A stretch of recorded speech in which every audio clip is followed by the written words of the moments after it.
so wọ́n dẹ̀ ráyè wọlé sí mi dáadáa so kọ́lọ́n jẹ́ káwọn èèyàn gbọ́ ní ṣá lágbára Ọlọ́run kọ́lọ́n jẹ́ kí wọ́n gbọ́ because tẹ́lómi bá sọ láwọn tí wọ́n ń dákẹ́ tí wọ́n ń wòran yìí nítójú ti rí tí etí ti gbọ́ ẹ̀rù máa bàyàn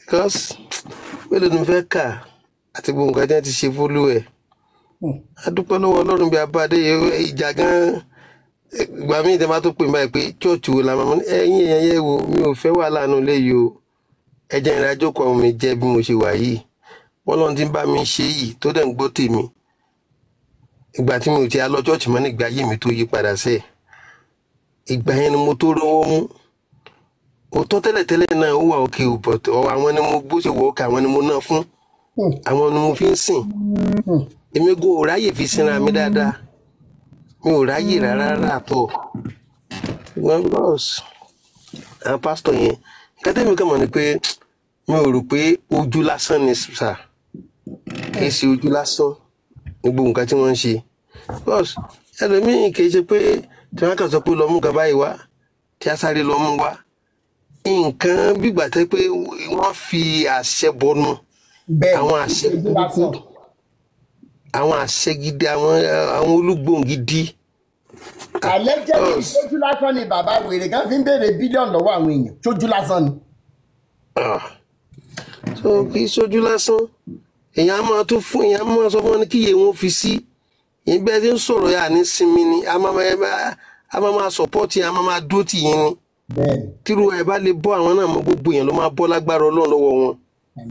ṣé bàbá wọ́n ti kó àwọn èèyàn ní gbèkùn wọ́n ti kó àwọn èèyàn lóko ẹrú gidi gan ni sà wọ́n kó àwọn èèyàn lẹ́rú gidi gan so Ọlọ́run gbà wá lọ́wọ́ wọn lágbára Ọlọ́run. ẹ ṣé bàbá ẹ pẹ̀lẹ́ kú ètò. yes sir ẹ ṣé. bàbá tó bẹ́ẹ̀ dandan nìyẹn bàbá wòlíì dàda ẹ̀yin ló kàn. ẹ kú alẹ́ kú ètò. bẹ́ẹ̀ sà.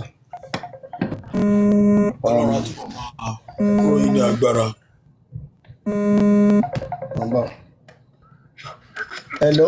Ọlọ́run á máa wọ ní agbára o. ẹ jẹ́ kí n pè yín padà tí bàbá wòlíì bá ti sọ̀rọ̀ kan ṣe gbọ́. all right sir.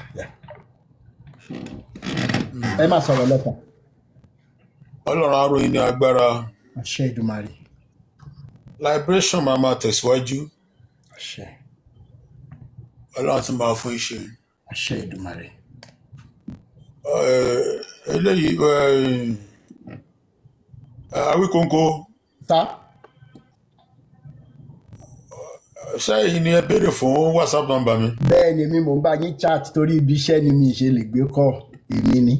A dára fún yín torí lẹ́yìn náà mo rí iṣẹ́ kan so ṣé ẹ mọ̀ sí. bẹ́ẹ̀ ni. ẹ mọ̀ sí.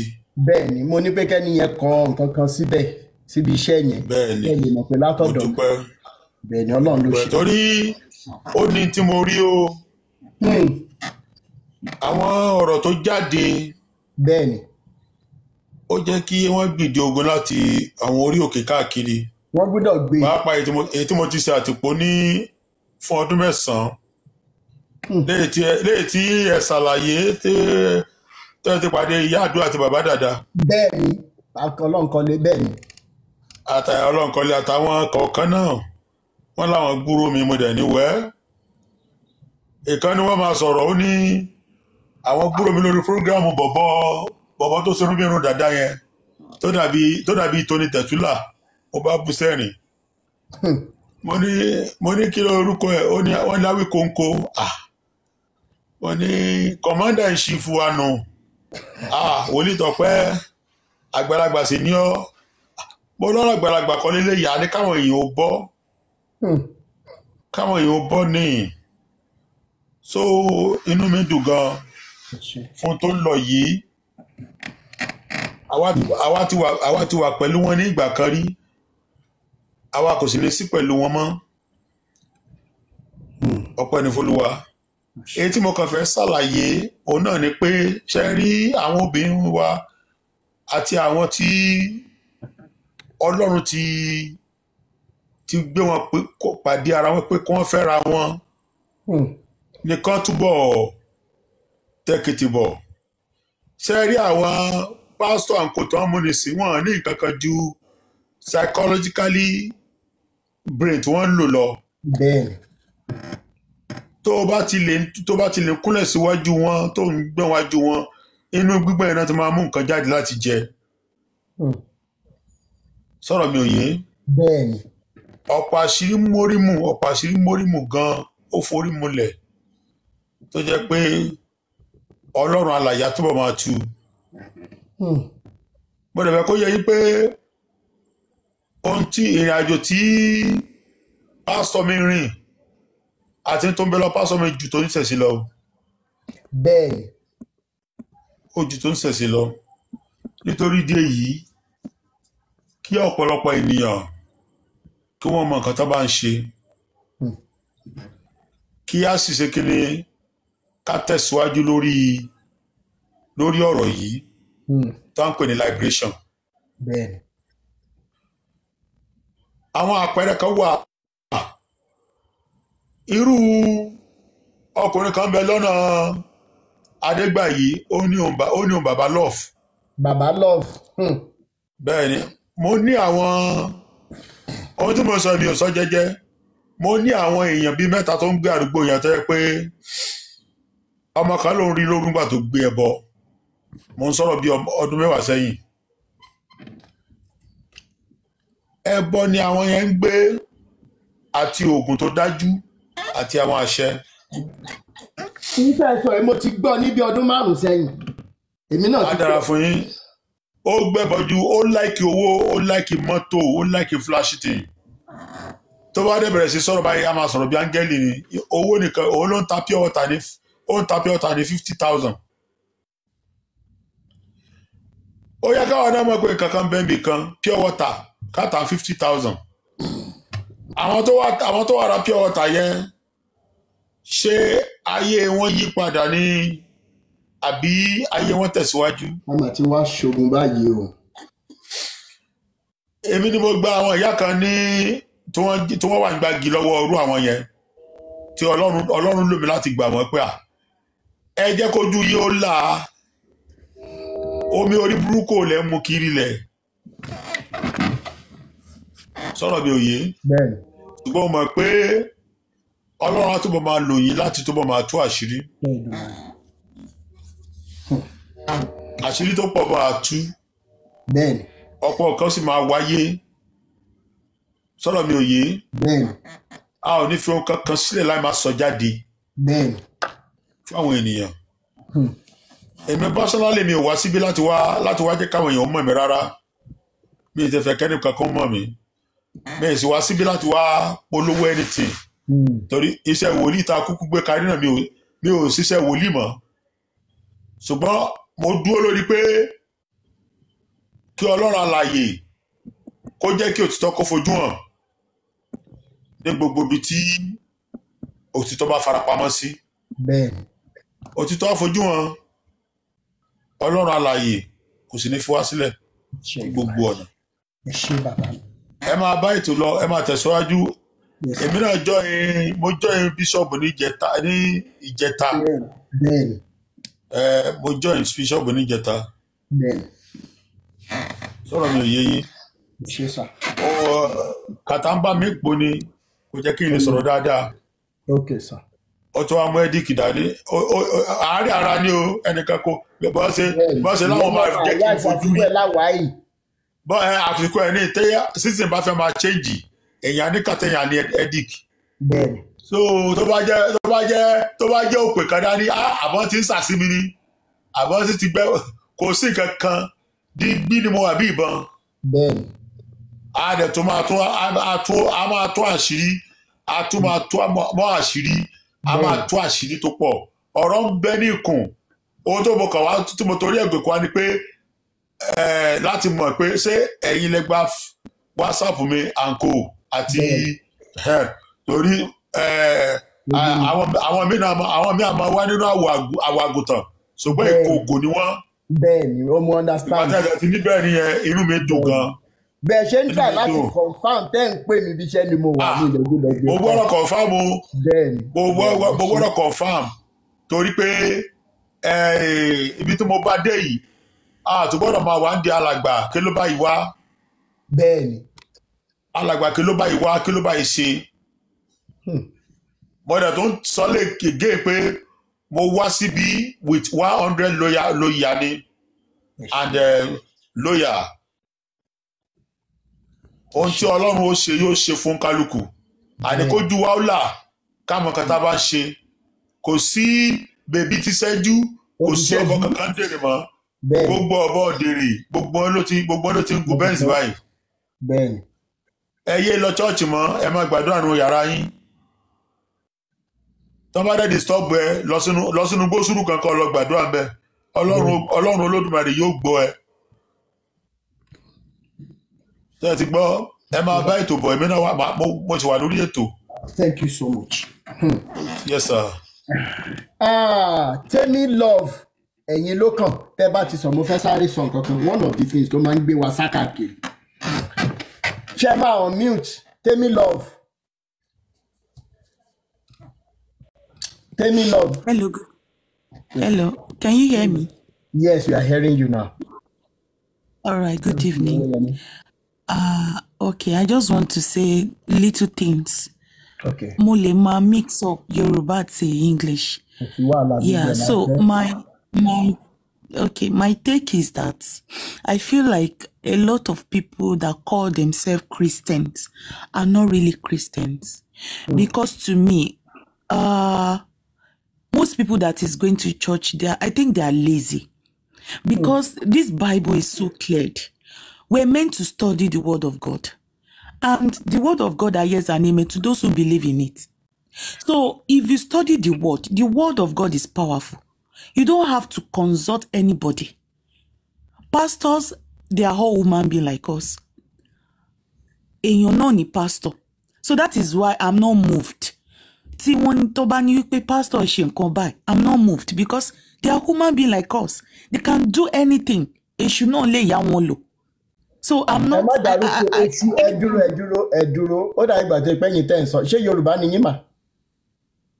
Yes. Like, sure. I'm not saying. Okay, fine. Accepted. But the point still remains that Christians, people going to church are so lazy, sir. Because I couldn't imagine anything lossy church ko ka Bible rarara. They only go to church to go and say amen, and coming back home, they don't study the word. If you study the word of God, you carry God along with your life. I'm telling you, sir, there is no way you have problem. Yes. Any reason, sir? Okay. Mo fi tọ̀wọ̀tọ̀wọ̀ sọ fún yín wípé irọ́ ló wà ńbẹ̀. Mo mọ̀ pé yín ṣe ń lọ sí church bóyá pastor gan ti ẹ̀ ní. But n táwa ti no, mi ò ti ẹ̀ ń lọ sí church. One thing I believe is bilingual tún lélẹ̀. Ẹ jẹ́rìí, à ń kà dáadáa. Mo fẹ́ fi tọ̀wọ̀tọ̀wọ̀ sọ fún yín lẹ́yìn wípé ẹni tó bá fẹ́ debate mi lórí ẹ̀, the person is welcome to, but there is no one person that has come up and that has not gone back home to do a research again. And the lies that are put there, they are written in white and black. But torí pé wọ́n bí wa sínú ẹ̀. Sister Temi, would you remember those days when tí Bible bá jábọ́ báyìí? Ṣé ẹ rántí nǹkan tá a máa ṣe? Torí wọ́n sọ wípé tó bá jábọ́ lọ́wọ́ wa, even by mistake pé orí máa fọ́yàn, àdé fẹ́ jẹ́ kó rí fọ́ wa. Bọ́ńgbà tá a bẹ̀rẹ̀ sí ní dàgbà, wọ́n raise wa nínú pé you should never, if you ask questions, you are Satan, you are devil. Irọ́ tó tó láyé yóò ṣe mí kà mo rí lójúkorojú báyìí. It is will you allow me to Africans. I'm not going to argue with you, sir. See, the way everybody ṣe ka Bible ó yàtọ̀ síra. Like if you read the word of God, the way you interpret the Bible, we are preaching truth, love, and humanity. Yes, I'm Bible not is a preaching lie. the word. It's a I'm not a book that pastor. teaches people how to do a lot of rubbish things. Lanson by Oh, really? truth, love, and humanity. Lanson by people should not go back to it again. Because as you are speaking with me now, maybe your son or daughter comes to you and say, "Mom, what is withdrawal method?" Won't you be surprised? Bible. Only for you to discover that is even in this Bible. Only for you to discover, especially at all, they are already indoctrinating them. What is Bible LGBTQ? It is in this Nigeria now. VDM lọ ṣe fídíò kan lẹ́nu ọjọ́ mẹ́ta ìdóyà bíi 1 month ago tí wọ́n ti church pa wọ́n ní láti pe ọlọ́pàá tó wá na àwọn ìtàn níbi tí wọ́n ti ń jà. Do you know why they were fighting? The mother church abroad sọ wípé they should start joining man and man, woman and woman together ní altar. Yes, I think I saw the video. So sis, please go back and study. I want to ask you something. So what are you trying to say now that we shouldn't believe in God? Because I really need to get Is it in this book that we know that God exists? Is it this book what that about us? God exists. What about praying to God? God as a Yoruba person, we call him Eledumare. But I will tell you, irrespective of how much I believe in my culture, because culture and when me not possible by not paying God ifungwa, and when you below formulate God, you must do your research on what you promote. Eledumare le mi pe and nkan fi call ni is truth, love, and humanity. Any other thing like that deeper part of Ìṣẹ̀ṣe ni o, or iti Muslim ń ṣe ni o, or Christian ń ṣe ni o. Truth, love, and humanity is a factor. And that is what I use my page to promote. Motipe àwọn pastor titi come and constructively defend this book. Wọ́n jáde àwọn kankan tó jáde. Less than 5% of our questions they could not answer. No, most pastors don't show more Bible yẹn gan. They cannot come out. They can't. So for us to convince anybody, like you rightly said, the person must be versed in what this book has said. Atigbe pastor to lo only 59 branches ìwà síbí báyìí. Bishop Andrew ní kó gbé Bible kó lóhùn mọ nǹkan tó àbí òun ò lè quote Bible kó òun ò sì ní ti Bible wà 59 branches. There is a truth. They know about the ideology of heaven and hell. The day an African wakes up and think deeply about how possible it will be that the God who loves us is the same God who has pre-planned that there will be a hell fire. Do you know the description of that hell? It is only a wicked soul that will be able to put those words together to formulate that thing. It is a big lie. The God, the Eledumare that exists in Yoruba land or the Chukwu, whatever, in Igbo land and everything, it is totally different from the rubbish they have sold to us for time immemorial. Enough of that rubbish. Enough is enough. So that's why we're going in the direction of all these details, all this running around looking for what is not lost. Be still and know that you can be at peace. One, treat your neighbor the way you will be treated. If you have extra, give it to your neighbor instead of your neighbor going to bed on an empty stomach. Then when you see the truth, irrespective of who the person is, be bold to even die for the truth. That is what we're saying.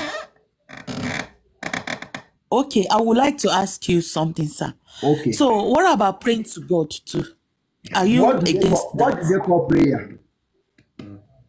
Yeah, like you pray to God, you express your feelings. Give me examples of the prayers you pray to God. You yourself, what are the kind of prayers you pray to God? Okay, fine. Okay, the way I pray to God is I carry God along with everything I'm passing through.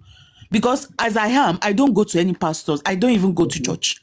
Okay. Do you understand? So I believe in talking to God in my own privacy. And when you are talking to God, you use the Bible. Father, your word says something like this in this, right? Yes, because that's the way I pray to God. I quote some verses in the word of God, and whenever I quote and whenever I talk to God like that, everything comes to reality. Okay. Let me ask you one question. All the things you have prayed unto God for, if I ask you to give me examples, I know you will give me. But is there anyone that you didn't do what you are supposed to do? You just prayed and you sat down. Sorry, I don't get you. For example, If I have a wife at home now, I will now say, Father, in the name of Jesus, I need my wife to be pregnant. I want my wife to give us a baby. Father, help me. Ọmọlọ́mọ dẹ̀ sùn sílẹ̀, ó ti dress up. In fact, tá a bá ṣọ́ra gan night gown ẹ̀ 90 ẹ̀ yóò pọ̀kọ̀ ọ̀run wá sálẹ̀.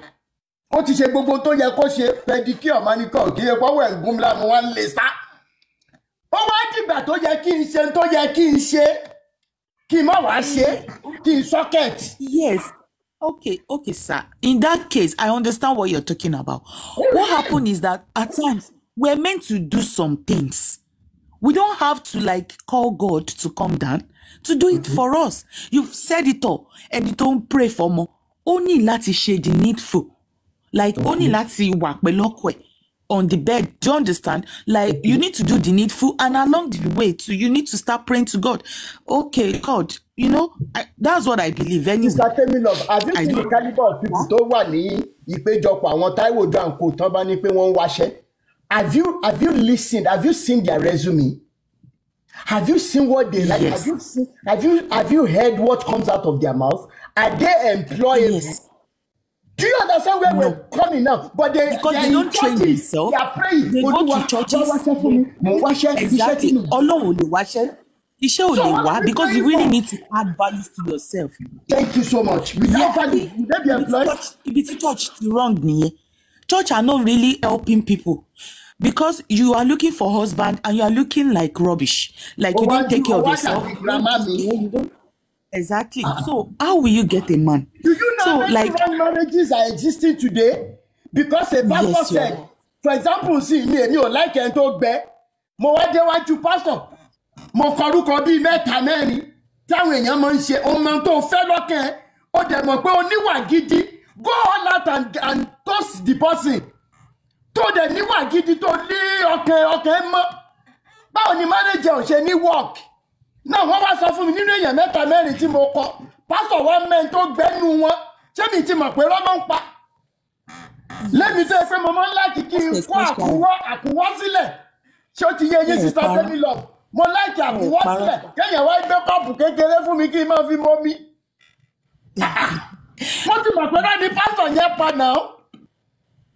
Èmi ò tiẹ̀ believe nínú miracle. Gbogbo miracle tó máa ń sọ. I don't believe in them. So because there is no magic in life. Mo lè ṣí bí kan fún.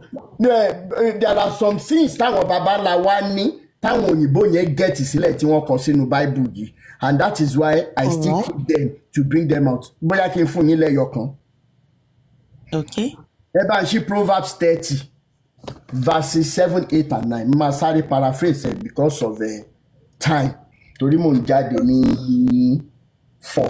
Now, Bible yẹn sọ ní Proverbs 30 verses 7, 8 and 9. Ó ní Elédùmarè ohun méjì ni mo bí ọmọ sì ṣe fi kankan dùn mí kí n tó kú. Ohun méjì tí pásítọ̀ bá lóun fẹ́ jẹ́ ká raise prayer point méjì ní Nàìjíríà lẹ́nu. Ibi tọ́ka àwọn èèyàn ń lọ ni pé fall down enemy there will go. Ibi tí wọ́n ti bá yé wa jẹ́ dé nìyẹn, and we won't keep quiet and let it continue. Now ẹni yóò gbàdúrà lé kò gbàdúrà ogun kò gbàdúrà kọ́tà kú o. Láwọn Táíwò Òjó olórí burúkú aláyébàjẹ́ yẹn lọ gbá àwọn prayer point Táíwò pẹ̀lú àwọn orin tí wọ́n inspire torí ìdílé olórogún tí wọ́n ti jáde tí wọ́n wá sọ inspiration yẹn di nǹkan máwọn èèyàn lọ́wọ́ o. Now at the end of the day ó lọ méjì péré number 1 mú irọ́ èké àti àgàbàgebè kúrò lọ́rọ̀ mi. Does that sound like a prayer or what I should do?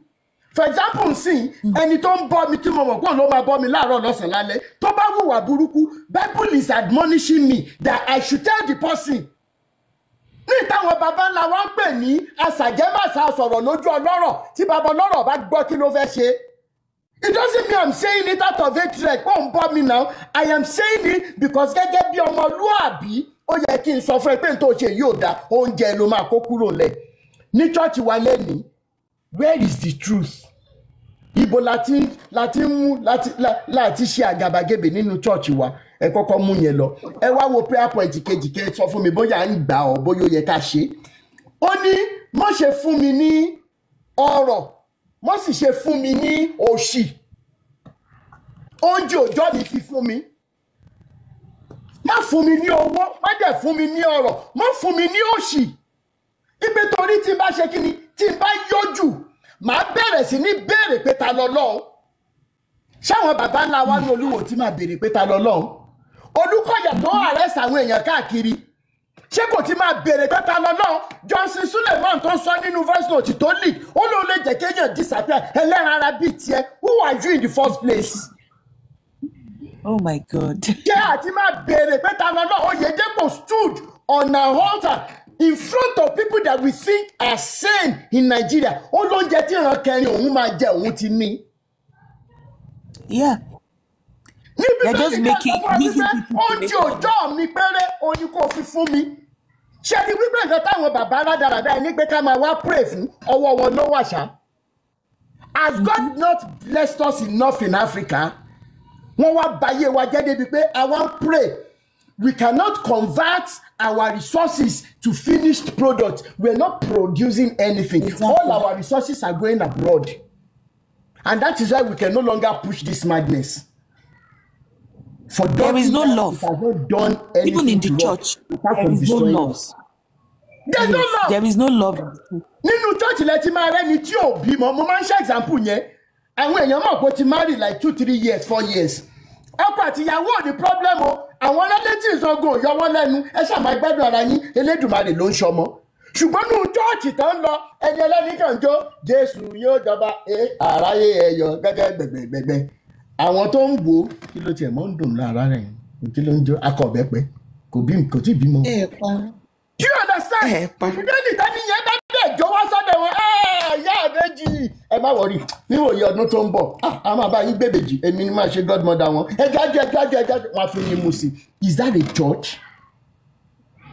Brother Rotimi ló ń bọ̀ yẹn alátọ̀ kan báwo ló ṣe mọ̀ àṣebáṣọ kan máa ń wọ̀ wá jọ Sunday nìyẹn. That's not the church. Yeah. And we are trying to rescue us from this madness. Truth, love, and humanity, we will always preach over any forms of religions. That's why I attend the white church here. I don't go to Nigerian church because please, white church. Sister Temi, and brother. I attend white church. I don't know, Sister Temi, and brother Temi. Please, let me quickly say something while you're talking about this barrenness, right? Yeah. In full force. Again, while you're talking about this barrenness, right? Let me give you a very personal, not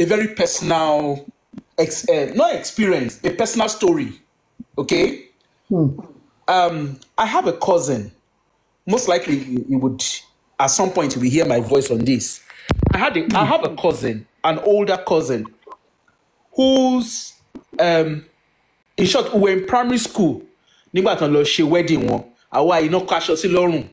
Ta lọ ṣọmọ ìyàwó àpàpàǹdodo. Ìyàwó tó máa fi ń ṣe ìnìfọ́kọ. Kí lẹ̀ ń sọ yìí? Àwa ni family ọkọ o. And you see, that my cousin is actually my maternal cousin. My mom's family. They are very, very calm people. You understand? They are not the regular Yoruba kind of family. You understand? You know, one more but she mind business one. In Koto back when you book kind of lifestyle, they pay Koto pay you on that see. Then so this is my cousin. Mo rántí pé university not take pàdé ìyàwó wọn.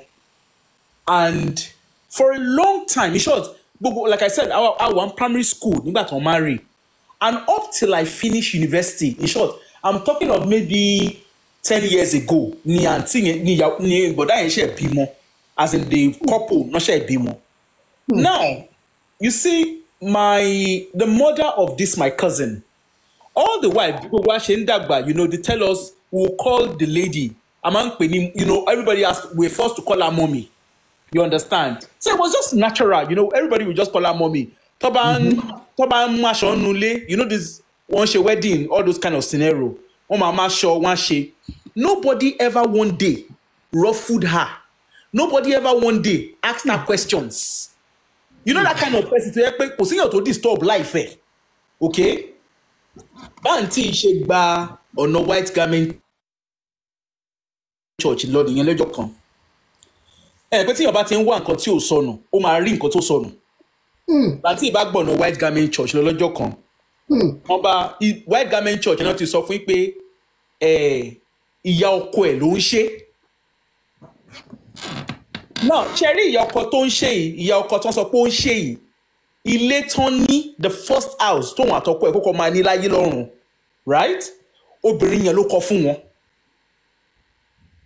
and the only reason why that was done is wọ́n ṣe ń kọ́lé fún àwọn what they are well of so wọ́n ṣe ń kọ́lé fún àwọn yòókù you know she just said kó má dà you know wọn ò ṣàfẹ́ kan ronú so wọ́n kọ́lé fún wọn now ibẹ̀ yẹn náà ń gbé o tán tún kọ́lé tán tún fọ́ ní iṣẹ́ at a point àǹtí yẹn máa wá sá abroad àǹtí àti bọ̀dá yẹn máa wá sá abroad in short at a point nǹkan tí mò ń sọ yìí I'm talking of maybe early 90s late 80s early 90s to an extent ni pé ṣe mo gbogbo time yẹn wọ́n ní pé kán lọ ṣe Germany náà ti máa ń ṣe kí náà ń porúkọ ẹ̀ IVF nígbà yẹn IVF was not something known it wasn't popular in Nigeria wọ́n fly wọn lọ sí Germany ó yẹ kán lọ sí Germany kán lọ ṣe IVF àǹtí ìbá ní Ọlọ́run sọ pé kóun máa lọ nínú church náà ti sọ fún wọn so wọ́n ṣàmú ọ̀rọ̀ lọ wọ́n ṣàmọ́rọ̀ yẹn dání pé ìyá ọkọ ẹ̀ ló ṣà ń ṣe so this lady said ó bẹ̀rẹ̀ sí í ṣìwàwù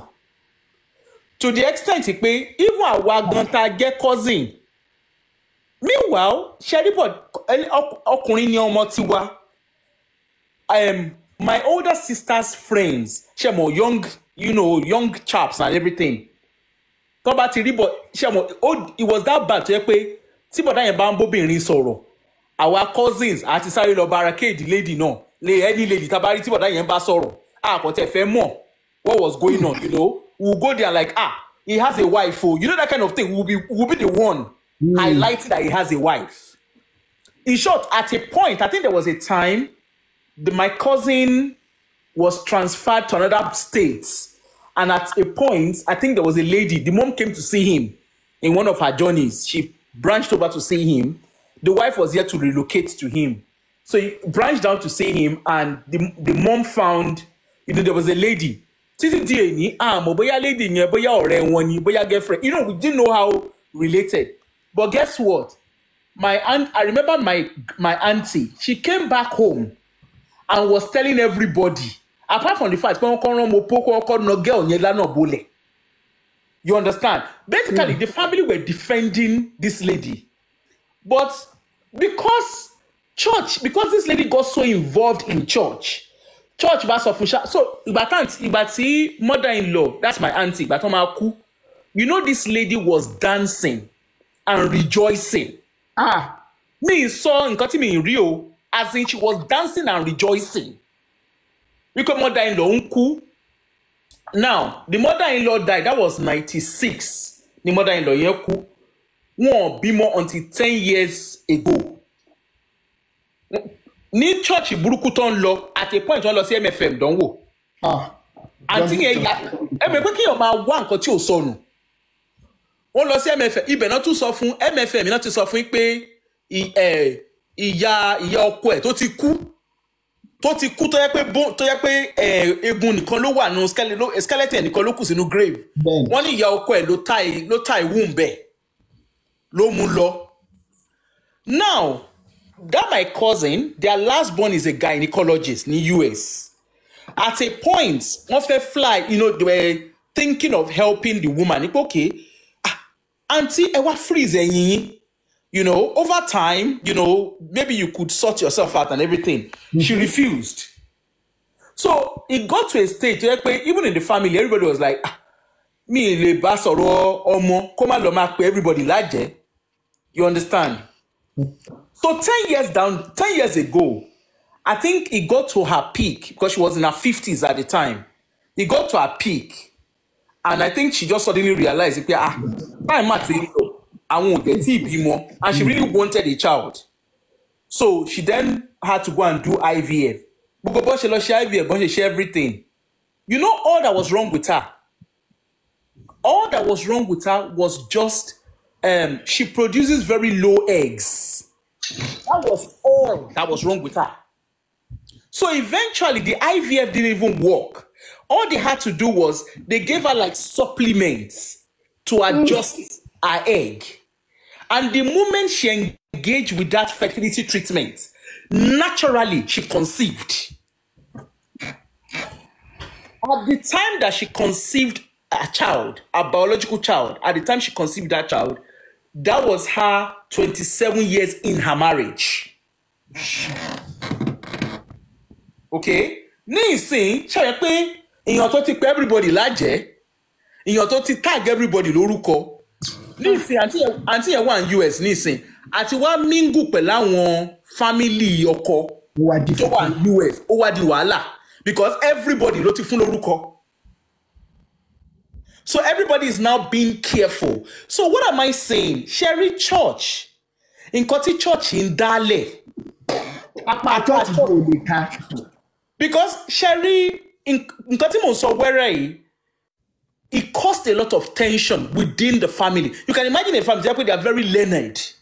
Àwọn ìgbésẹ̀ máa bóyá gbà yẹn gan nìyá máa wá ṣe àwọn nǹkan kan. Kẹ́mọ̀ wá wò pé àbájẹ níyà. Ẹ mọ̀ nǹkan tó ṣẹlẹ̀, Sherry mọ́mì yẹn, Sherry àǹtí mi, torí wàhálà cousin mi àti ìyàwó ẹ̀, right? Ni mọ́mì yẹn ṣe gba kò ṣeun tì lọ. Èwo tún ló ń jẹ́ kò ṣeun tì? Kí ló ń porúkọ máà ní? Kí lórúkọ máà tó kú? Máà tó fọ́jú yìí, kí ló ń porúkọ máà ní?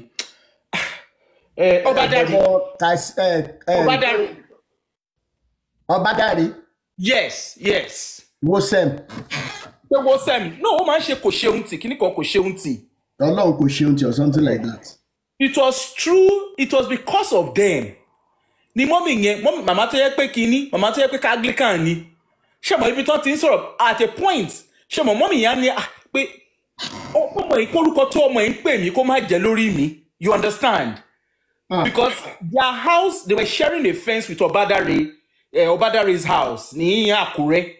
She ended up having to go to Obadare's kò ṣeun tì. I think they do it every Saturday or every first Saturday, whatever Saturday they do it. She ended up going, not because she had any problem, but she felt, bóyá tí lady yẹn bá tún rí tóun pray, bóyá ó máa di, you know, it was crazy. It was crazy. It is well. You understand? So, Sherry Church, èmi ò ní káwọn èèyàn máa pray. Tó bá ti get prayer náà fẹ́ máa pray. But Sherry tabanika sóòótọ́ síbi tó òótọ́ wà. Sherry àwọn pastor yìí, àtàwọn pastor o, àti wòlíì o, whatever they call themselves. Sherry, a lot of times, psychology no fi ń ṣe nǹkan tó ń ṣe. Bẹ́ẹ̀ni. Pure psychology ni. I remembered when I used to live with my auntie. Auntie mi yẹn ti dọ̀la Deeper Life náà ń lọ. Wọ́n láwọn oríṣiríṣi tó máa ń gbàdúrà fún wọn. Níbi tí wọ́n dé Deeper, she's a very high person in Deeper Life. Mo rántí pé gbà yẹn àsọmọ kékeré, àwọn onímọ̀ nǹkan báyìí tó máa ń wá, white garment, the man stinks. I think that's the best way to say it. Máa yẹn wá, Ọlọ́run ní pé kẹ́ gbàdúrà. Meanwhile, tó bá ti wá fẹ́ break fast, àwa la máa so oúnjẹ. Ọjọ́ kan ṣe mọ̀ pé èmi, I've always been a daredevil kind of child. So on one day, wọ́n ní ká so oúnjẹ, mo wá mọ̀ mi so oúnjẹ. Yàrá tí màá yẹn dẹ̀ máa wà, ó máa wà nínú yàrá, wọ́n máa ń fi sí BQ. Yàrá tí màá yẹn máa wà, wọ́n máa ní kẹ́ anybody má sùn mọ́ bẹ̀. Bẹ́ẹ̀ mi ṣe lọ sílẹ̀kùn nìyẹn, bá rí bàbá tó ya bread àti bread àti geisha. Bàbá ya bread àti geisha jẹ. Mo wá wò báyìí mo ní ṣe rí díọ̀tì. You know, right from when I was young, I've always been that very curious child. She understand? But you know, these guys wọ́n rí nǹkankan. Tẹ́bá ń gbọ́ pé wọ́n rí nǹkankan, wọ́n rí nǹkankan. Mo rántí pé one of the pastors so ma wá ń pray or whatever they call themselves nígbà yẹn. Torí pé èmi tó bá ti sọ pé kó máa pray, èmi ò ń díjú. Mo máa ń lajú ni. So wọ́n á ní mo lé ẹ̀mí èṣù. Ìgbà míì wọ́n lè ní, ó dà pé there was one tó sọ pé mo ní ipò ọ̀gbáǹjẹ ni mí. You know, because of course I was not confirming to what they were doing. You understand? So you see all of this, me I just believe, ẹ̀ṣẹ̀ làwọn obìnrin, a máa ń wá nǹkan tí ò sọnù. Ṣé wá rí nǹkan tí ò sọnù tá a wá lọ sọ́dọ̀ àwọn bàbá yìí, àtàwọn màmá yìí, àwọn man of God, God of men, babaláwo, all of that, right? Nǹkan tí ò sọnù náà máa gbélé wa lọ́wọ́ because of course they can read your psychology. They know you are ruffled. So it's a guesswork for someone to be telling you pé are you Biola? Of course, ọmọ Yorùbá wo ní family Yorùbá wo náà ní Biola? Are you Ade? Family Yorùbá wo ni òní ní Ade nínú? You understand? Or you know that kind of stones. Now, of course, when you go there and you are saying, Baba mo wa kiniko, of course, Mama wo is Jekinje. They will say stuff, and whatever they are saying, the ones that is yours, you know, at a point, because it's psychology, they are trying to read the kind of job I do. We do body language. So when they are talking to you, they can tell your body language. They can tell if you key to what they are saying or not. Because báwo lè ṣe máa lọ báyàn tó máa ní ìyá ọkọ ẹ àjẹni ẹjọ́ ta náà pè tí ò jẹ́. You understand? Yeah. Okay, ẹ wo MFM wọ́n máa ní gbogbo enemy wọn comfort down pa ẹ ẹjọ́ ta ni enemy really? Because ṣé èèyàn tó yẹ pé ó ṣetán ní school kó tó ṣetán ní school kò ní skills aside education ẹjọ́ ta ni enemy? Even in the Western country gan tá a wà. You need to have transferable skills. You can't just hold on to education that you have. Your skills must be transferable. Okay, well, back COVID, at least in the government system over here, during the COVID period, a whole department was wiped out because their skills was not transferable. And the way things are going, AI boy, I think AI now, AI thing take over.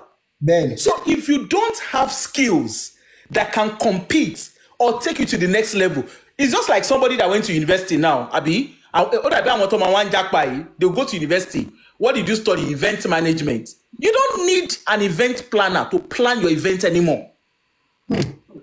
You know, and these are things that people are not paying attention to. That you need, okay, Ewo Nigeria. Ibi tí daddy mi ton ko tasi. Tọ́tún kọ́ kí náà polúkọ ẹ̀ tọ́tún kọ́ háàkì inú àtọ̀ ń wá káàkiri ojú títì tó ń kọ́ sí right. Now it's 100,000 seater. Let's do simple maths. So 100,000 seater for talking sex means 100,000 people, right? So let's say on a Sunday, right? Usually winners man share at least 3 service on Sundays. So let's say the 100,000 people. Each one of them won't dawo at all. $1 naira. That is straight on 100,000. Okay. Now think about it as 2 naira. Just begin to multiply the money and see how you make them rich. Now, ninu Faith Tabernacle 50,000 seaters abi. A lot of people to one bed. A lot of them are unemployed. And then what's the industrial area? What pray? Isn't that sickness? Ewo redemption camp, okay? Be redemption camp, emi o deberi, but 1 kilometer not pe abi. So do the simple maths. So industrial area, the area yẹn, road to heaven la man pe ngba tí mo wà Nigeria. So that simple, that road, 1 kilometer. Táwọn ọmọ lẹ́yìn wọn náà dẹ̀ tún ti ralẹ̀ lọ fami àtọ́ tí ń fi ṣe prayer o. So imagine that 1 kilometer. Imagine the amount of people to ń wá sínú ibẹ̀ on their Holy Ghost, whatever they say they do. Tó kóra wọn lọ sínú ibẹ̀, tó lọ ń pray. Meanwhile, a lot of them wọn ò níṣẹ́. A lot of them, they are small scale businesses. Owó tó yẹ kán tún fi profit tó yẹ kán make, tó yẹ kán tún fi boost the business wọn lọ ń sow seed to God. Inú ibẹ̀ ni Baba Adébóyè ti máa sọ fún wọn pé I need 10 people to donate 1 billion. I need kinikan to donate kinikan. Ẹ wo Pọ̀jù Oyèmádé, ìyẹn náà ti fẹ́ kọ́ stadium. Ẹ wo Paul Eleche, ìyẹn náà jí láàárọ̀ ọjọ́ kan, ó kọ́ Doom. Kí ló ń porúkọ níbi tí mo ṣe àmẹ̀bọ̀dé ní ìrọ̀lẹ́ kí n tó ṣẹ̀ wá join yín. Ẹ mọ bọ̀bọ̀ yìí, Bọ́lájí kí ló ń porúkọ ẹ̀? Bọ́lájí Ìdòwú. Wọ́n ṣe mú lọ́wọ́lọ́wọ́ báyìí. 1.5 billion. No arrest fún. As I'm speaking to you, wọ́n ṣe arrest. Kí ló ṣe fún fraud àti money laundry. Okay? Now, ṣe rí 1.5 yẹn owó tán lé àkáǹtì fún nìyẹn ò ṣe mọ̀ bẹ́ẹ̀. Nìyẹn o. Right? Wọ́n ló ń ṣe real estate tó tẹ́ pé kò exist. Okay? So, let's just start taking a step back. Ṣebọn làwọn ọmọ people yìí, you will think people's brain are reset, but unfortunately it's not. Because Lawrence Oyo, ìyẹn káwọn ọmọ jọ. Isaac Oyedepo, ìyẹn náà, wọ́n target àwọn ọmọ university. So, yes, the liberation might be going, but let's be honest. These guys, their children are now targeting the younger generation. Okay? So, our politician, wọ́n gbá wọn lójú one side. Our religious leader, wọ́n gbá the other one. Then, our money, Nigeria will be good. Níbo ló ti máa good? Let's ask ourselves. Because in the Western country where we stay, àwọn ọmọ kékeré, right from nursery school or right from play school, they start engaging with their innovative mind. They start engaging with their curiosity. But in Nigeria, kí là ń ṣe? Àwọn ọmọ tó wà ní kí náà porúkọ ẹ̀, àwọn ọmọ tó jẹ́ the same nursery school age or play school age, kí là ń ṣe? I receive, àwọn ọmọ yẹn speak in tongues, some more. The parents who are meant to look after those children, wọ́n kọ́ àwọn ọmọ wá sínú church, wọ́n láwọn ṣe prayer ground. Wọ́n kó wọn wá because on a normal day, ẹ jẹ́ ká wò, let's all reason. Tí ìbá ń ṣe pé orí àwọn èèyàn ó mú second round, àbò turn upside down. Then, who is a normal person tó máa jókòó under Olúkọ̀yà? Who is a normal person tó máa jókòó under Adébóyè? Who is a normal person tó máa jókòó under Oyedepo? You know, when you start looking at these guys became rich while we were watching. Ẹ wo Fúnkẹ́ Adéjùmọ̀, ìyẹn náà ti lọ kọ́ result, ìyẹn náà local champion, ó ti kọ́ result, ó ń ṣe oríṣiríṣi. And yet, people are gathering. They don't make this money on their own. People are the ones giving them money. okay. So we need to learn our lessons. But saying that, at the end of the day, àwọn tó láwọn ń pray, èmi ò ní kẹ́ máa pray. Nǹkan tó bá wu aláyé ló ń fa ayé ẹ̀ ṣe. But you know what? The repercussion on everybody. Then, thank you so much, Yami. Wonderful submission. Boom, boom, boom. Kò sáyé lórí platform why there is no dull moment. Ìyá mi light up ó yẹ sáré ẹjọ́ máa fún yín ní 2 minutes péré ni torí appointment mi ti tó ó yẹ sáré sọ̀rọ̀ ẹ mọ́ bínú ọ̀la wà ń bẹ a tó máa ṣe lọ́la Wednesday ó yá light up ìyá mi ó yẹ on mute wọ́n ti lọ okay mo promise ẹni.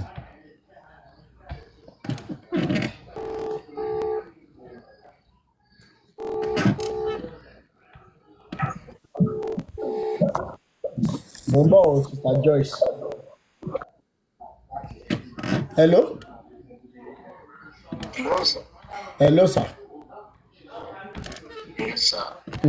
Ẹ bá wa ṣe pápápá torí time ti lọ. Ẹ má bínú. Okay. Ṣé life la wà báyìí, sir? Bẹ́ẹ̀ ni, sir. All right. Nǹkan tèmi fẹ́ sọ nípa ẹ̀sìn kò ṣeé sọ máa. Okay. Right, but I'll try. Mo lè a lè ṣe lọ́la. Before I even no, kò sí problem. But let me just say one or two, then you can go. I see you are trying to go to work. Bẹ́ẹ̀ni, mo ti lọ lápá. Which is necessary. Okay, I'm sir. also not in Nigeria. I'm outside Nigeria. Okay, sir. As you can see my number. Bẹ́ẹ̀ni, sir. And the last lady that spoke, I think, Sherry Nkotimo Loro religion. I was telling one of my friends, maybe 2 days ago, if God should bless me, there is a miracle that can happen. Tibaje Nigerian president for 10 years in that country. Because anybody, was a church to my exist or any religion at all. what we are going to do is put everything into work. Okay, this is what I'm saying. That sister, one àǹfààní àti sọ a lot of things fún wa and listens due to the fact that she has obtained a lot of info from places she has spoken to. Bẹ́ẹ̀ ṣe wà yìí nsìn nǹkan tó ń pè experience ò ń ṣe pé nǹkan tí èèyàn ṣe experience ó involve stages they pass through because each and every stage of life only nǹkan tẹ́ máa gain bẹ́ẹ̀ ṣe ń progress in life. So àwọn tí wọ́n idolize àwọn people yìí wọn ní much information. Ní South Africa tí mo wà ní bíbí, there was a day mo ń ṣe Uber, iṣẹ́ tí mo ń ṣe pọ̀, mo ń fix DSTV, mo ń ṣe Uber, but before then kó tó dìgbà yẹn mo ń ṣe car wash ní mo base, so inú ilé epo ni kìyẹn wà. So at some point wọ́n ta ilé epo yẹn Shell garage, so ìgbà tán tà wọ́n sọ fún mi pé wọ́n lè renew ní bla bla bla, they can get out. So mo ṣáà kúrò bẹ́ẹ̀, so kò síṣẹ́. Church tí mò ń lọ, ìyẹn Redeem tí mò ń lọ níbí bí, none of my members ló wá bá mi. In fact, at some point wọ́n yọ mí kúrò nínú men's group because I lè fún wọn ní owó because abroad làwà, owó náà owó ní internet gbogbo ẹ̀ ọrùn ẹ̀mí nìkan náà ló wà, owó school ọmọ, you understand? There is nobody. Títí dalẹ̀ tí mo ń sọ nǹkan ti dá, but kí ni mo fẹ́ fàyọ fáwọn èèyàn ni wípé mo kọ́kọ́ gbé ẹ̀sìn sẹ́gbẹ̀ẹ́ kan since 2021 ni mo ti dé church gbẹ̀yìn till now iṣẹ́ tí mo dẹ̀ kó dání tí mò ń ṣe, mo ti padà tún ní mọ́tò méjì, iṣẹ́ dẹ̀ ti ń lọ déédéé. Mi ìwà ń bá anybody sọ̀rọ̀ mọ́, mo á ń dá ṣe nǹkan mi on my own. So mi tí máa purọ́ Ọlọ́run alààyè tó ń gbọ́ wa báyìí kó mú mi tí ń ti gbàdúrà sí tí máa gbàdúrà ìbẹ̀rẹ̀ ọdún tí máa ti gbà, mo believe pé gbogbo nǹkan tí máa fẹ́ ṣe ó gbọ́dọ̀ yọrí sí rere. Tí kò bá yọrí sí rere, tí mo bá ṣe nǹkan tí mo ti tètè rí result, I will wait because everything in life only time àti àsìkò ẹ̀. So ẹ jẹ́ kí n sáré wọnú ẹ̀sìn. Máa fún yín ní one more minute kẹ́ fi sọ̀rọ̀ torí mo gbọ́dọ̀ jáde. Ẹjọ́ ń tọrọ lọ, máa sáré summarize. Mo náà rẹ òyìnbó kan níbi bíi tábàjọ dúró tá a bá ń sọ̀rọ̀, ó máa bèèrè lọ́wọ́ mi pé Bánkọ́lé lórúkọ mi, á ní Banky, how many books have you read from January till this time? Màá sọ pé èmi ò tí kàwé kankan. Á ní tó lóun ti kà, lẹ́yìn ní àwọn ti ka mẹ́wàá ń sìn, is going on. So Bible everybody ń kà, wọ́n ní àwọn èèyàn mi ṣègbè nítorí wọn ní òye, because ẹni tí wọ́n ní English ní readers are leaders. You understand this? It's because you have read a lot of things. You have taken time out of your busy schedule láti study àwọn nǹkan kan tẹ́ believe gbà. Kíní yìí ó ṣókùnkùn, but kò really ṣókùnkùn bẹ́ẹ̀. Òyìnbó wà so transparent gan. Àwọn òyìnbó wọ́n wà so transparent, but wọ́n tún wá jẹ́ kó yé wa pé if you want to hide anything from the black, hide it in the book because black man don't read. Let me leave it like that. A tún sọ̀rọ̀ lọ́la sá. Lágbára Ọlọ́run, a máa jáde lọ́la lágbára Ọlọ́run. Torí àwọn followers mi ìfẹ́ lọ bí iṣẹ́ lọ́la. Mo ti sọ fún wọn bí iṣẹ́ pé mo ti yó liberation ti yó mi. Lọ bí iṣẹ́ lọ́la, á ṣe live video lọ́la. Sister Joyce, ó yá máa fún yín ní 2 minutes. Ó yẹ sáré sọ̀rọ̀ sókè. 2 minutes. Ẹ kálẹ́. Nǹkan tó ṣẹlẹ̀ pé nígbà tí mọ́mì yẹn ń sọ̀rọ̀, mo wá rántí nǹkan tó ṣẹlẹ̀ sí èmi àtọ̀rẹ́ mi ní last 2 weeks. Okay. Ó bọ̀bọ̀ kan So bọ̀bọ̀ yẹn, she's met the guy for long. Ó ti sọ story bọ̀bọ̀ yẹn fún mi. So like 6 months ago, ló miss bọ̀bọ̀ yẹn alákọ̀ọ́kọ́ lọ, ó lóun fẹ́ lọ ṣọ́nà. Ìgbà tá dé bẹ̀, ìyá yẹn wá ń sọ fún pé òun rí girl kan tó wà lẹ́yìn ẹ̀ pé tí ò bá ṣiṣẹ́ fún bọ̀bọ̀ yẹn máa padà sí ọ̀dọ̀ girl yẹn tó kó 40k dàdẹ̀ lójú mi. Mo wá ń wò báyìí. Ní woman yẹn wá ní ṣé àǹtí yín náà fẹ́ ṣọ́nà? Mo ní rárá mi ò ṣọ́ ọ̀nà o. Ìgbà tó wá jáde babe, mo wá ní babe, ó sọ fún mi pé nǹkan báyìí ló fẹ́ lè ṣe kàn ní kí n sìn ẹ́ jáde ni. Àwa kúrò ńbẹ̀. Ṣé believe pé last week nígbà tèmi àti ẹ̀ wá meet, ó wá ń sọ fún mi wípé èèyàn kan díṣẹ́ fóun pé bọ̀bọ̀ yẹn ẹlẹ́mìí kúkúrú ni, so òun fẹ́ filẹ̀. Mo wá ní jọ̀ọ́ torí Ọlọ́run, ṣé bọ̀bọ̀ yìí kọ́ ló lọ da 40k lẹ̀ fún ìyá kan tó bẹ́ẹ̀ ṣọ́nà tó ní àǹtí kan máa àwọn tó bá ń jíṣẹ́ káàkiri wà láì. pé bọ̀bọ̀ yẹn ẹlẹ́mìí kúkúrú ni ó tún fẹ́ filẹ̀. Wọ́n ní àbí àti mo ní mo ló máa gan ó kàn ń wò mí ràn mo ní ọlọ́wà jẹ́ okú gbọ́n. So mo láwọn lẹ́bẹ̀ pé orí wọn ò pé rárá, bọ̀ tẹ́ bá ń sọ fún wọn ẹ̀yìn etí wọn báyìí ló máa ń bọ́ sí. Èèyàn máa fi wọ́n lẹ̀ ní kí ṣe gbogbo èèyàn lá lè gbà, wọn bá àwọn èèyàn tá lè gbà náà la máa gbà. Ẹ jẹ́ kí n fi sọ̀rọ̀ lọ́nà ọ̀la yẹn a máa ṣí floor fún everybody tó fẹ́ share experiences kan ọ̀dẹ̀ ọ̀dà. Ìwọ tó bá dẹ̀ jẹ́ victim àwọn pastors yìí, ẹ má bẹ̀rù, ẹ dárúkọ wọn, kò sí ní tí ó ṣẹlẹ̀. Àbámọ̀dá lásán náà ń ṣe. Ó lẹ́nìkan tí mo fẹ́ pè tí máa bá sọ̀rọ̀ kó tó dọ̀la yẹn. Mo fẹ́ ká relocate wọn tí liberation house bá àwọn aproko house tá a bá lè help woman yìí ẹ jọ̀ọ́. Mo wish pé ipá gbára èdè nìkan gbé. I need the logistics, I need the advice. Woman yìí I need láti relocate wọn síbi táwọn pastors yìí ò ní information tó wà lọ́wọ́ wọn. Information tó wà lọ́wọ́ wọn. Wàhálà ìgboro máa dàrú bọ̀. A gbọ́dọ̀ kọ́kọ́ seek safety wọn náà torí tẹ́ láwọn tá à ń sọ yìí. Ìkànnì wọn ti ń tẹ́tì wọn títí lórí tẹ́lẹ̀ tí wọ́n ti sọ kankan. Anyway, ṣe rí lọ́rọ̀ ìran àti páńlé pásítọ̀ kiri. Àlùjọ̀nù gbé nǹkan kan wá ń sìn ré kàṣàtàbàyà rèpòsòtàbàyà ń délé rẹ̀. Ìránṣẹ́ máa wí bẹ́ẹ̀ ni ṣe sọ fún mi báyìí. Ẹnìkan wà ń bí báyìí. Ẹnìkan wà ń bí báyìí.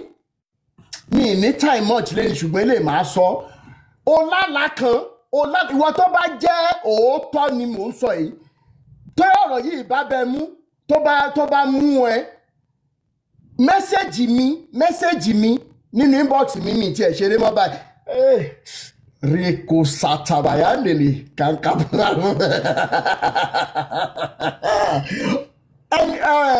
Àlùjọ̀nù sọ wípé o lálàá kan. O wá ń wò pé kó o pe wòlíì tàbí àáfàá tàbí ó ṣẹ̀ṣe kan pé o fẹ́ sọ pé o lálàá kan. Let me tell you something today. Bádùjọ̀nù yẹn ń wí tó ń ké tantan. Ó ní gbogbo òṣòro tá a lè rò pa ń là kọjá. Ó dàbí ice block. But when you change the temperature and the weather condition around ice block, ó máa melt. Somebody is asking, what are we kókó tún sọ yìí? The problem you are having is that ice block. Ṣòrí tó bá condition heart tẹ́lẹ̀ ní gẹ́gẹ́ bí àwọn tó sọ̀rọ̀ ṣe sọ wípé ìṣòro máa wá ńgbà kan kò dẹ̀ tún ní sí ńgbà kan. Change the condition of your heart, which is the temperature that determines the existence of that ice block. Repo satabaya. Àníṣe tí n bá gbé Bible lọ́la mi ní ṣiṣẹ́ mọ́, mi ní ṣe ojú mi mọ́. Ẹ̀mí yẹn sọ fún mi pé o fẹ́ lọ bá wòlíì toró lálàá, toró ní challenges kan, ó wá jí o lálàá wèrè kan, ó ń ṣe kinní kan. That ìṣòro yẹn tó rò pé wà uncommon yẹn is like ice block, term ice block. And when you maintain some temperature, some weather conditions, the ice block will continue to be ice block. You speak better tongue than no, you don't provide. Okay. ice block yẹn, when you now condition your heart and the conditioning is like it's like that temperature and the weather condition around other ice block. Most times, notice when the problem is here, tó wá kẹ́yìn sí pé tó bá ń mú ẹjọ́ kò síbẹ̀, tó bá ń mú ẹ̀ máa ṣe rádaràda kiri, ìgbà tí wàhálà yẹn bá máa lọ ní mọ̀. You won't know. I am saying it. I am telling you. You won't know again. Nígbà tí wọ́n wá ló máa wá fà ẹ̀dúró náà. Wàhálà ẹ̀ náà ti lọ. Ọ̀pọ̀ ọdún yìí tẹ̀ ń wò mí lẹ́nìí. Bóyá some years back, ọkùnrin ò pè yín àmọ̀rí sọ́kẹ́ẹ̀tì kankan kó àmọ̀rí sọ́kẹ́ẹ̀tì sẹ́là kankan kó yọjú.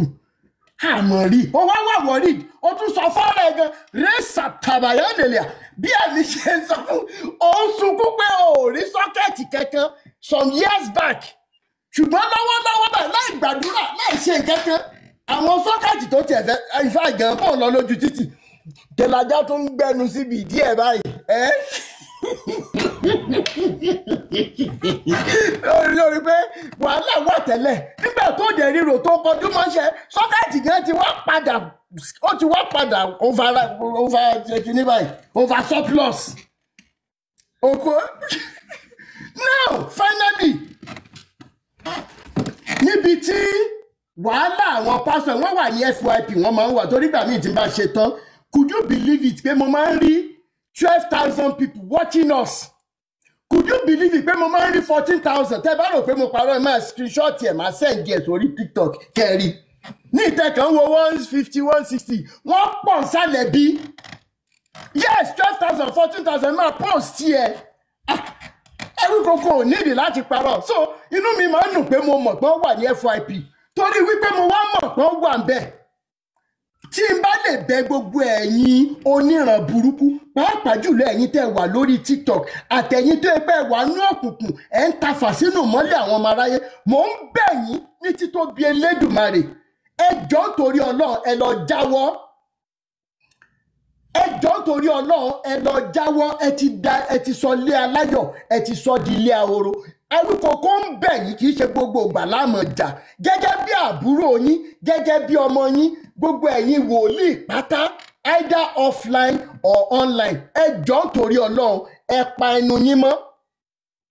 Proverbs 17:28 ó ní pé aṣièrè gan aṣièrè nìyẹn ẹni tó jẹ́ wèrè ó ní mo fi bá ta ni mo fi dá lónà lẹ́nu ọjọ́ mẹ́ta ẹ̀ tó bá dákẹ́ báyìí èèyàn rò pé Bíbélì ní wọ́n á kà kún ọlọ́gbọ́n tí aṣièrè nìyẹn bá dákẹ́ òkè àmọ́ pẹ̀lú wọn ní ọlọ́gbọ́n tàbí amòye.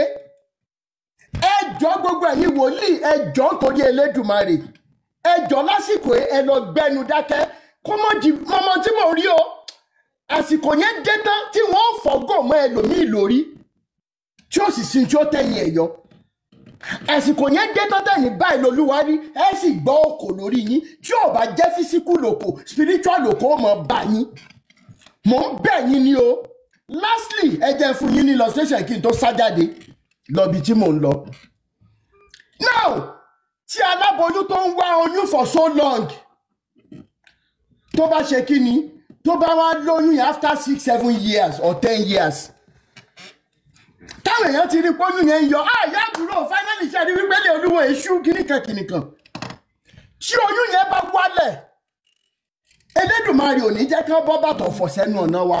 Táwọn èèyàn bá wá kí maybe the first set of people wọ́n wá kí ẹni yẹn àyà àbúrò ẹ pẹ̀lẹ́ Elédùmarè àṣẹ ní ẹ ṣàṣùmọ́ dádì dáadáa ẹ ṣàṣe. Àwọn tó wá bá kẹ́dùn náà bá gbé ṣinṣin sílẹ̀ ṣinṣin ni ọmọ ni o ṣinṣin pé àní rírú ẹ̀ mọ́ wọn á jẹ́ ìmí ìyá tó bẹ̀rẹ̀ pé ṣinṣin yìí yóò tiẹ̀ láta wọn kò láta tó wọ́n ti gbàgbé nǹkan wá ṣe o.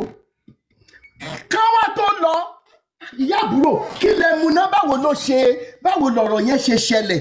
Ẹ máa gbọ́ ojú orí yín kúkú tó ògbẹ́ kan ń gbẹ mí ń jọ yẹn ni mo wá ní kí n mú kóòkì tútù. Ìyá àbúrò ẹ̀yin lẹ pa kókó òtútù ló pa ọmọ yẹn òtútù ló pa. Ẹ má mú nǹkan tútù mọ́ next time eléyìí tó bá máa dúró ẹ má mú nǹkan tútù ṣẹ gbọ́. Wọ́n á lọ another set máa wá dé rọ̀lẹ́.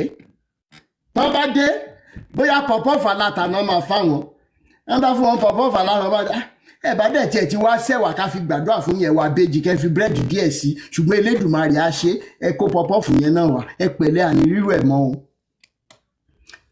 káwọn yẹn tó lọ yàgùrẹ́ ẹ̀dùn náà báwo ló ṣe ṣẹlẹ̀ náà torí ọgbọ́n ọlọ́gbọ́n la fi ń ṣọgbọ́n o. báwo ló ṣe ṣẹlẹ̀ ṣe rí láàárọ̀ ọjọ́ yẹn mo ti ẹ̀rù ó lọ pé gbogbo nǹkan wù mí jẹ baálé mi ní wọ́n ṣe fried rice ó tiẹ̀ jẹ́ kí n bì nígbà tó wá yá wọ́n tún gbé jọ̀lọ́ọ̀fù wá ìyẹn náà kò tiẹ̀ gbá nǹkan kan ò ṣàwù mí jọ mo wá ní ká bá mi po ògì gbóná díẹ̀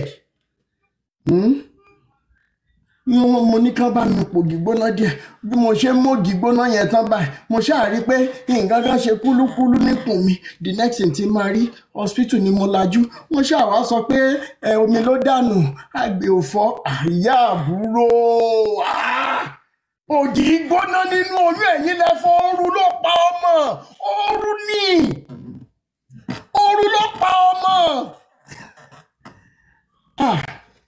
ayé tó tó ayé àkàmọ́ra ayé mojúbà iwájú ayé àárín ayé ìdí ayé mojúbà o mojúbà mo ṣèbà ayé lẹ rí yẹn àwọn pásítọ̀ Nàìjíríà lọ́wọ́lọ́wọ́ ẹ̀ tẹ́ ẹ̀ bá mú ẹ lọ mọ̀ tán bá jíṣẹ́ burúkú fún yín tí wọ́n bá jíṣẹ́ ọ̀fọ̀ fún yín àwọn pastors in Nigeria they are ready to go any length to make sure pé ọ̀rọ̀ burúkú tí wọ́n sọ sáyé yìí yẹn ó wá sí ìmúṣẹ kí wọ́n lè gba ògo wípé àwọn sọ bẹ́ẹ̀. bẹ́ẹ̀ lélẹ̀ àwọn ni wọ́n mọ tán ṣe àwọn náà mọ àfọ̀ṣẹ tán ńlá àwọn náà mọ olúgbòhùn tán bá sọ̀rọ̀ to make sure that those things come to pass. mo bẹ̀ yín mo rọ̀ yín ọ̀rọ̀ tá a ti ń sọ yìí náà là á sọ.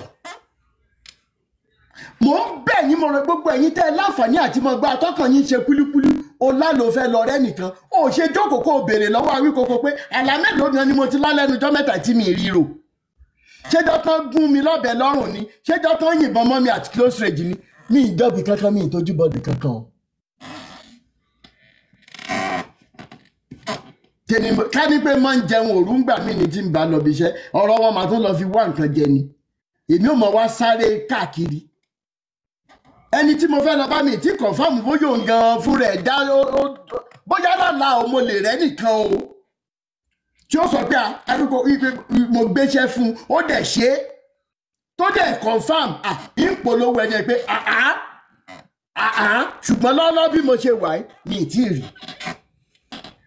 ìtìrì so ẹ jọ̀ọ́ nítorí Elédùmarè problem will come today problem will go tomorrow nígbà tó ń dẹ̀ ń kọ́ wa ní graphical solution máàsì ṣé ẹ rántí simultaneous equation quadratic equation ṣé ẹ rántí àwa tá a ṣe sciences nínú wave nígbà tá à ń draw wave yẹn níjọ́ náà lọ́n tá à ń draw wave inú wa ń dùn y and x axis inú wa ń dùn bó ṣe ń lọ sókè bó ṣe ń wá sílẹ̀ bó ṣe ń lọ sókè bó ṣe ń wá sílẹ̀ ṣé ẹ mọ̀ pé wọ́n ń kọ́ wa pé bílé ayé wo ṣe rí nìyẹn ẹ̀yin tẹ́ ẹ̀ ń ṣiṣẹ́ lọ hospital ṣebí tó bá connect àtìtàn ṣé àríbí kí ni ẹ̀ ṣe máa ń ṣe tó ṣé ẹ̀ tí ì rí ni ẹ̀yin wá fẹ́ jẹ́ kó permanent ẹ ti kú nìyẹn tó bá permanent náà tó bá jẹ́ straight line lórí máa ṣe ẹ̀yin tẹ́ wà medical line ẹni yẹn ti kú nìyẹn náà ṣùgbọ́n torí pé ẹ ṣì wà láyé ẹ̀dẹ̀ wà láàyè yóò mọ lọ òkè yóò mọ wálẹ̀ ní ẹgbàgbé bó ṣe ápù àdúrà ọ̀ràn ẹ̀bẹ̀ ọ̀ràn nǹkan ní àǹjà ń gbàdúrà látijọ́ tẹ̀ tí ń gbàdúrà kí ni nǹkan tó ṣẹlẹ̀ rí ìtẹ́lẹ̀dùmarè ó ṣe ni ó ṣe worst of all last sentence kọlọmọ jẹ ká lọ lọ ẹja tí ò dé sálẹ omi ìlọkọọkan tí ò dé sálẹ odò ẹ lọ gbà látàlẹ́ ìlọ wípé ọ̀rọ̀ àwa àtẹlẹ́dùmarè ó dàbí ewúrẹ́ tó ń fi ẹsẹ̀ halẹ̀ ni ẹ wá máa béèrè lọ́wọ́ Awíkoko pé kí ni irú ewúrẹ́ bẹ́ẹ̀ fẹ́ fi olówó ẹ̀ ṣe tó bá fẹsẹ̀ halẹ̀ títí yóò sùn yóò lọ sùn ni olówó ẹ̀ ló máa determine pé wo ẹ̀gẹ́ ló jẹ lọ́la tàbí búrẹ́dì Awíkoko tó ní sọ jù báyìí lọ́nà ọ̀la Wednesday yìí àmọ́ wá sórí ètò ńlọbiṣẹ́ lọ́la ńlọ talẹ́lẹ̀.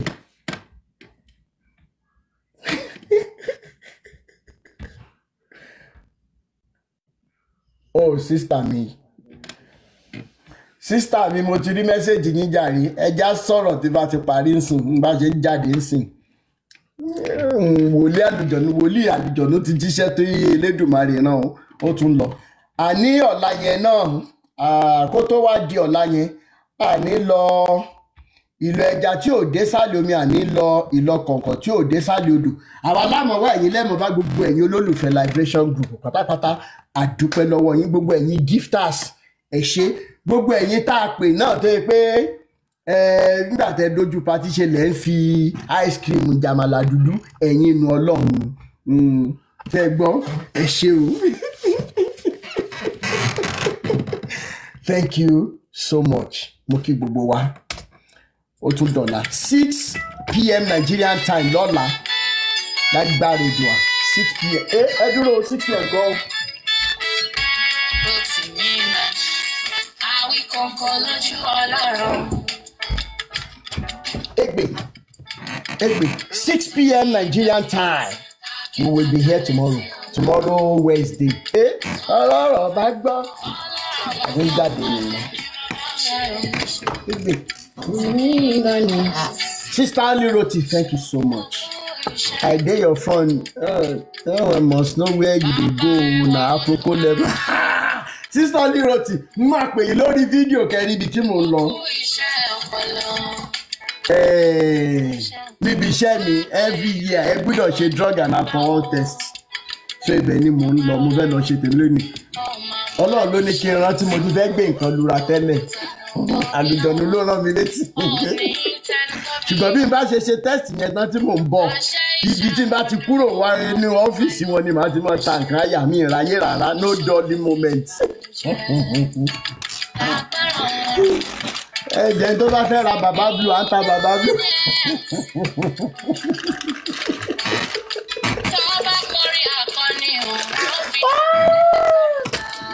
Egbe. Ẹ̀yin Facebook family, thank you so much. I appreciate every one of you. Sister Fúnmi Animashaun ẹ pẹ́ lẹ́ni. Ṣé bros wálé ni? Ẹ ṣọ́ra yín o. Ebi bẹ̀ mọ́ létí lọ́la 6 p.m. Nigerian time. Ọlọ́rọ̀ ò gbọ́. Èmi ìlànà àwí kọ̀ọ̀kan lójú Ọlọ́rọ̀. Kábíyèsí olórí ayé o. Rotimi Daniels. YouTube family, I appreciate every one of you. Thank you so much for being there. Yes.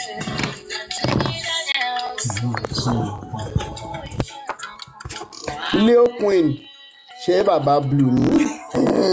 Sister Teju. Mo fẹ́ la sọ́kẹ́tì ni, ó wù mí kí n la sọ́kẹ́tì ṣùgbọ́n kò sí sọ́kẹ́tì o. Kì í ṣe kíní kan kó mọ́ kù síbì kan. Sister Aramide, thank you so much. Leo Queen, Bishop Andrew, ìbájẹ́ ṣe tẹ́sí mi náà máa ọtí ní stéètì.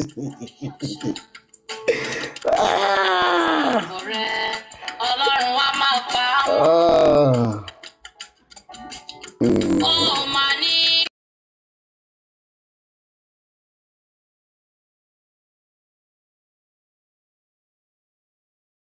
Àwọn lọ church àbí mọ́ṣáláṣí wọn ní kékeré ni mọ̀lẹ́tì ń kọ́ ọmọ ẹ̀ ní lẹ́sìn àbí ìkọ̀kọ̀. Mo ní kó sọ ìlú tèmi. Ayamadéleke ẹjọ́ ṣe bízì ń bíbá yìí ni ṣe bízì ni Ayamadéleke. Ẹjọ́ máa bí o.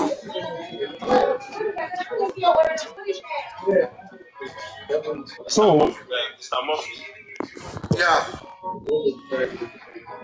mo ní kó sọ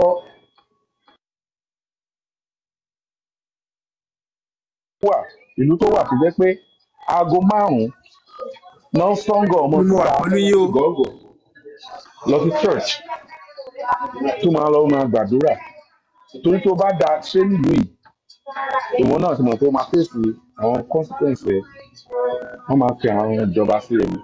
Ẹ wá sọ àwọn ọmọ mo wo fídíò kan ọmọ Nàìjíríà ọmọ kékeré àti ọmọ China ọmọ ọdún 5 kan ìyẹn ó ti ń gbé engine ó ti ń de everything ó ti ń ṣe wọ́n á ṣó ọmọ Nàìjíríà ó wá gbé máìkì sẹ́nu ó ń pè Chimo kọ́ọ̀dà àmì sínà ọmọ ọdún 5 ó ti Chimo àmì sínà ọmọ China ọmọ ọdún 5 ìyẹn ń de mọ́tò ẹ́ńjìn mọ́tò ó ń ṣe gbogbo nǹkan kí lọmọ yẹn máa dì lọ́la ọmọ kí lọmọ yẹn fẹ́ dì lọ́la bí ò ṣe pé bó ṣe máa lọ wá bó ṣe máa dá ṣọ́ọ̀ṣì nílẹ̀ kò sí nǹkan tó fẹ́ dì lọ́la ẹ sọ fún ẹjọ́ káwọ̀ ìlú tá a wà yìí tí a rí ẹni tó jẹ́ pà musician ni o musician tí mo jẹ́ musician ẹlẹ́sìn ni mí mò ń ṣe concert káàkiri ni kẹ́nìkan sọ fún mi nílùú yìí pé musician tèmi jẹ́ o musician olórin ni mí olórin ẹ̀mí ni mí so mo yàtọ̀ sí àwọn tó a bá gbé wá láti Nàìjíríà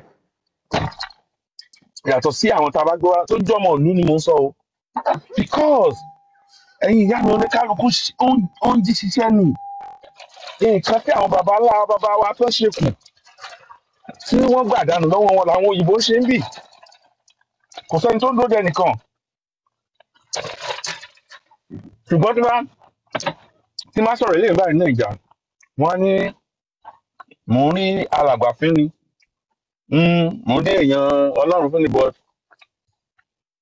èèyàn Ọlọ́run wọ́n lè gbowó táníkà kóhun àtọmọ ẹ̀ wọ́n jọ fi ra jet èèyàn Ọlọ́run lè gbowó táníkà kóhun àtọmọ ẹ̀ wọ́n jọ fi kọ́lé ra wọn lórí èèyàn Ọlọ́run Jehovah ó lè gba owó tálákà kó dẹ̀ fi ra jet kó máa fò káàkiri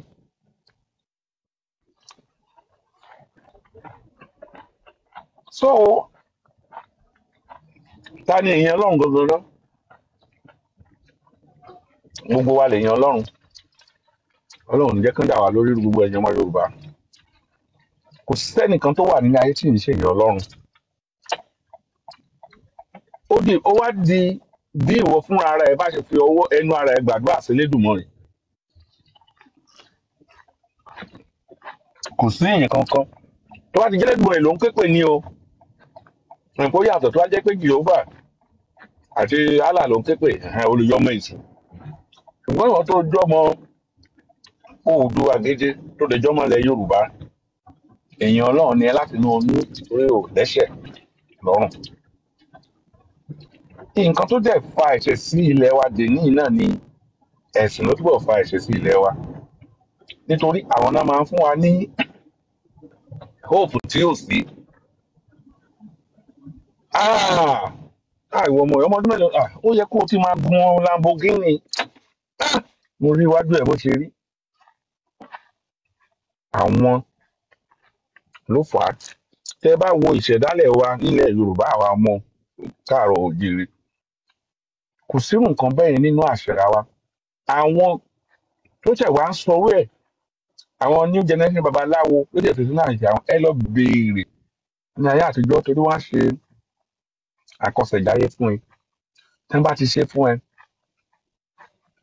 wọ́n á dẹ̀ sọ nǹkan tó ní jẹ fún ẹ wọ́n á dẹ̀ sọ iṣẹ́ tó wọ́n máa ṣe fún ẹ ní ìgbà yẹn kò ń sí fá pé ó yẹ kó ti di báyìí ó yẹ oríire kan tó yẹ kó ti ṣe kò ń sínú ẹ̀ ìgbà táwọn babaláwo new generation náà rí pé àwọn pípù yìí nǹkan tó fi mú àwọn làwọn náà ń gbé sínú ifá ẹ lọ wò ó dáadáa kẹbìrì lọ́nà tó bá dé dáadáa kẹ lọ wo àwọn ayé àtijọ́ yẹn wọ́n á ti kọ nǹkan tó máa dà wọ́n á ti sọ nǹkan tó máa jẹ àyàfi tó ò bá ti tẹ̀lé nìkan so àwọn èèyàn kì í kánjú ń gbà yẹn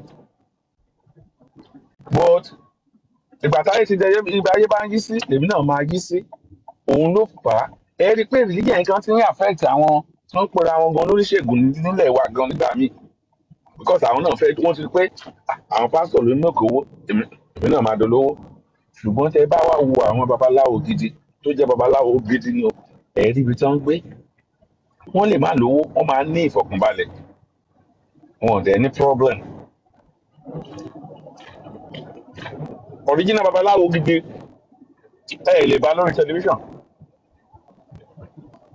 àbí kan ní wọ́n ká orí mọ́ lọ́wọ́ àbọ̀rùn àbí kan no torí ifá tí wọn kò kí ń lọ sínú nǹkan bẹ́ẹ̀ àwọn àmúlùmọ́là babaláwo lẹ máa rí tán ní ẹ bàbá kan ní babaláwo ni bóyá àwọn gbogbo àwọn èèyàn tó bá dẹ̀ ń wo orúkọ bẹ́ẹ̀ wọ́n máa rò pé gbogbo èèyàn tó bá ti ń pè rẹ̀ lónífà ní babaláwo irọ́ o ẹlòmíì bíi pé ìwọ tó o mọ nípa Ifá wọn á kìkìkùtì kan fún ẹ torí pé o mọ nípa àkànṣọ ìsọkúsọ fún ẹni torí pé òun náà fẹ́ là ó fẹ́ lówó lọ́wọ́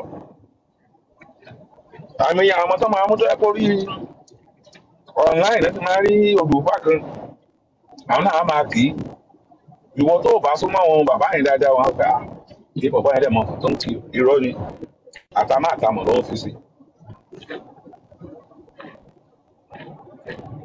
Nǹkan tó lè jẹ́ ká wà nílọ síwájú nílẹ̀ Yorùbá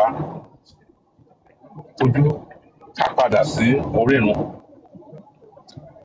ká bá ní ìṣẹ̀ṣe ká padà sórí irun kì í ṣe ọ̀rọ̀ ẹ̀sìn nìkan ẹlòmíì máa kójú sókè bí ọ̀rẹ́ náà irọ́ ìpadà sórí irun ni láti jẹ́ ká mọ̀ kí ni àwọn nǹkan tá a lè máa ṣe láti ilẹ̀ tí àwọn bàbá ńlá bàbá wa tẹ́jú fi ń pa wọ́n ẹ wo bí ṣe ń pa wá nísìnyí ní Nàìjíríà ìgbà táwa yìí wà ní kékeré a máa jẹun láwọn iṣu tó bá kù sínú oko a lè má fọwọ́ kàn kó rà síbẹ̀ kó tó máa wù torí kí ni àwọn bàbá yẹn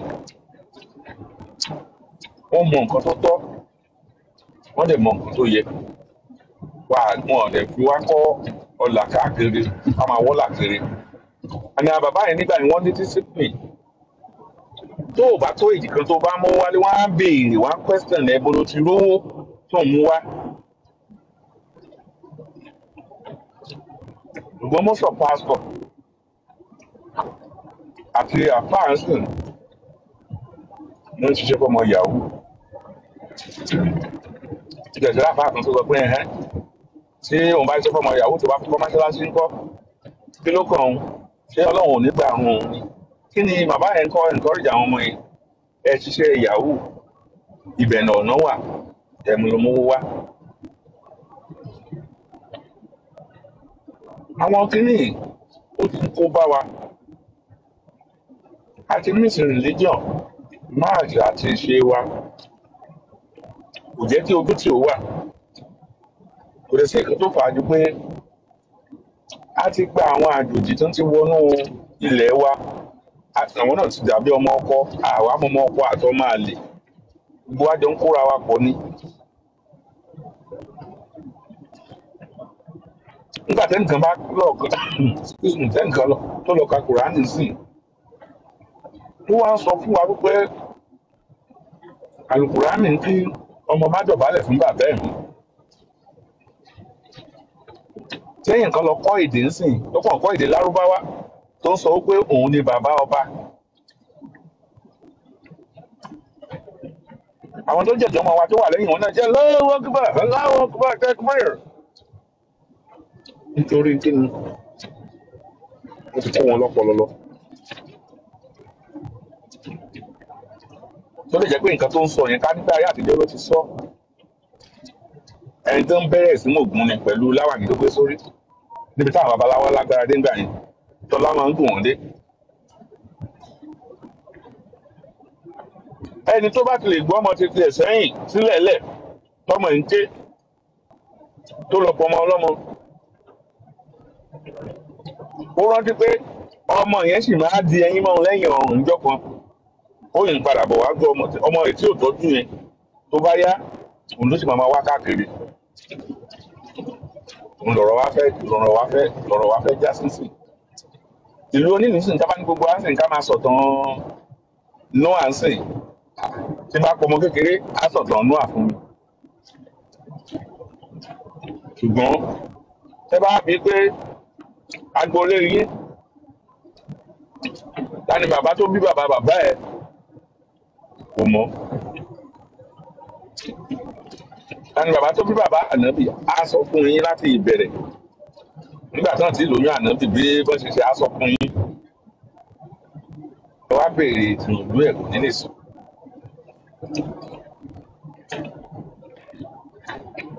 àwa ló ń sọ ìyá oníyá di ìyá wa àwọn bàbá tó ń mọ̀ wá rí àsọmọdé bàbá wa Bí ìbá máa sọ á ní yálà ya àwọn àìsà. Ìbẹ̀rù títí ti dé. Ìmọ̀ tá a ti jọba ara wa tán. Mo tó tún sọ lẹ́ẹ̀kan bíbá pé owó DNA tó sì ń ṣe fún wa. Mi ì tí ì rí eléyìí tó bá Europe mu àbí tó bá Israel mu káwọn àṣọ sí Saudi nínú gbogbo àwọn DNA tó ń lọ lọ́wọ́ ń sìn. Àwọn Cuba ni o, Colombia ni o, tó jẹ́ black tó máa ṣe DNA sọ́ndún Africano ló máa ń padà sí. Africano ló máa ń padà sí. Tẹ́ bá dẹ̀ wá rà wọn ò fi àṣà wa ṣeré. Nínú gbogbo ẹ̀jẹ̀ tó strong jù ní àgbáláyé ẹ̀jẹ̀ Yorùbá ló strong jù nítorí kò síbi tí ẹ ti lè rí wọn. Ìbáàjẹ́ wọn ti kó wọn lẹ́rú ni o, ìbáàjẹ́ wọn ti lọ tipẹ́tipẹ́ ni o. Ẹ sì máa bá àṣà àti ìṣe wa yẹn lára wọn. Even nínú wọn wọ́n á fẹ́ sọ Yorùbá wọn yẹn lè má jọ Yorùbá wa o, ṣùgbọ́n they will still try láti máa sọ èdè wa yẹn. Not only that, ẹ bá súnmọ́ wọn dáadáa, àwọn náà tó wọn máa sọ̀tàn ara wa fún yín, wọ́n á sọ̀tàn Yemọja kìíní kankan, wọ́n á wá sọ fún yín. Wọ́n lè máa pronounce ẹ̀ bí wọ́n ti pronounce ẹ̀, but you will know what they are talking about. Àwọn wọn ò fi ń bò wọ́n ní ọmọ Yemọja ni wọ́n, ọmọ Bàtálá ni wọ́n, ọmọ Ọ̀rúnmìlà ni wọ́n tún fi ń gan ìwọ ló ti mọ́ máa pronounce ẹ̀ fún ẹ̀ wọ́n ní yáyẹ́yẹ́yẹ́. Àwa irú àwọn nǹkan bẹ́ẹ̀ wọ́n ti sọ dé wọ̀ fún wa. Mo ń bá kan sọ̀rọ̀ lénìí nígbà tá a wá ń sọ̀rọ̀ lórí àlá lílá. Wọ́n sọ fún pé òun láàlá òun rí brọ́dà òun ó ti máa ń sọ fún mi tipẹ́. Ó ní brọ́dà yẹn òun máa ń re, ó ní ilé tó òun re ó ti wà pa gan-an lọ́jọ́ ń drive. Nígbà tó jọ ń drive èrò wá ń ba olóhùn kan fa bírèkì ní ẹ̀rọ bàbá nígbà tó yá òun òdúró. Bẹ́ẹ̀ ni bá ń sọ fún mi ní ẹ̀ẹ̀kan kìí ṣe méjì. Mo lè mọ̀ pé kìí ṣe lédè wa. Mo lè mọ̀ pé kìrìsìtẹ́nì ni. Torí ibi tí nǹkan tó ń gbàgbọ́ jù nìyí wà lókè. Wọ́n á sọ mo ní tí n bá sọ àwọn kọ̀ọ̀kan fún ẹ lórí bẹ́ẹ̀ ni. Mo ní o lè má gbàgbọ́ o. Mo ní because ẹ̀sìn ni wọ́n mọ̀. Mo lèmi ò lè blame ẹ. Mo lèmi tó ń bá sọ̀rọ̀ yìí àṣà àti ṣe lèmi mọ̀ nípa ẹ̀. Mo ní sọ́wọ́n kò yàtọ̀ síra wọn. Àwọn ancestors lèmi máa ń ṣe kínní. Mo ní òun lálàá ó ní kò dẹ̀ ń rí ẹ̀gbọ́n ẹ̀yẹ ní ìkóró sọ́lẹ̀. Mo ní this is not the first time. Mo ní ṣó mọ̀ wípé lẹ́yìn ayé tá a wà yìí ayé míì tún wà. Tó wá dúró ló wá sọ fún mi, mo ní ẹ nínú Bíbélì nígbà tí Paul tó lọ ṣe ìwádìí ní ọ̀dọ̀ arábìnrin yẹn wọ́n sọ pé